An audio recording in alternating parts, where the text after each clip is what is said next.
اعوذ باللہ من الشیطان الرجیم بسم اللہ الرحمن الرحیم السلام علیکم ورحمۃ اللہ وبرکاتہ۔ معزز سامعین، میل آن لائن کے مطابق امریکہ میں کیے گئے ایک تحقیقاتی سروے کے نتائج میں سائنسدانوں نے بتایا ہے کہ ڈپریشن سے نجات کے ادویات مردوں کی جنسی صحت کو تیزی سے تباہ کر رہی ہے۔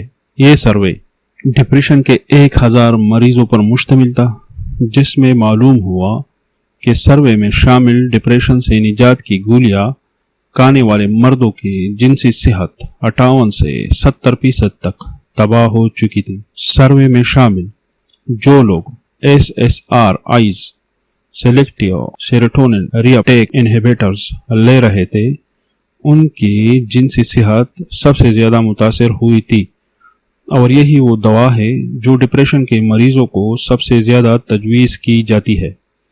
تحقیقاتی نتائج کے مطابق ان ادویات کا خواتین کی جنسی صحت پر بھی اتنا ہی منفی اثر پڑتا ہے۔ سروے میں شامل یہ ادویات کھانے والے نے بتایا کہ پہلے کی نسبت اب ان کی جنسی خواہش 70% تک کم ہو چکی ہے۔